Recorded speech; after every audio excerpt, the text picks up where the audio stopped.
Sziasztok! Egy olyan videóval jövök nektek, amiben ugye nem játszani fogok, hanem meghalt a világ legjobbja. Igen. Most már nem csak hazudnak a sajtók, meg ilyen baromságok, hanem tényleg meghalt Bud Spencer.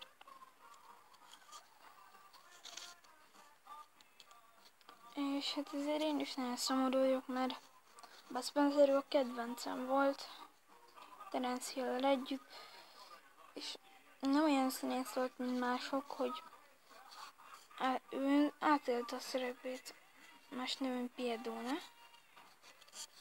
zsarú.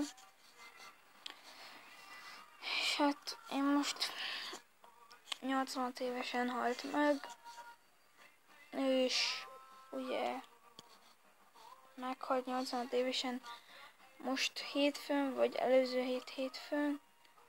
Ma van a temetése, 12-14-kor kezdődött el. Éppenséggel oda kapcsolgatom ugye a tévét, és nagyon szomorú vagyok. Mert mindig sokszor azt hazudták, hogy meghalt. Én akkor mondom, hogy tényleg ne.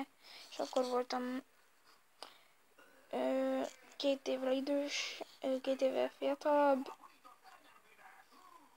És igen.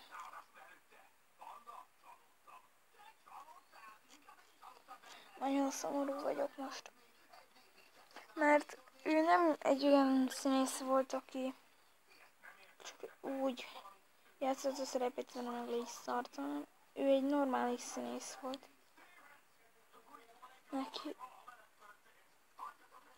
Ő elég jó színész volt.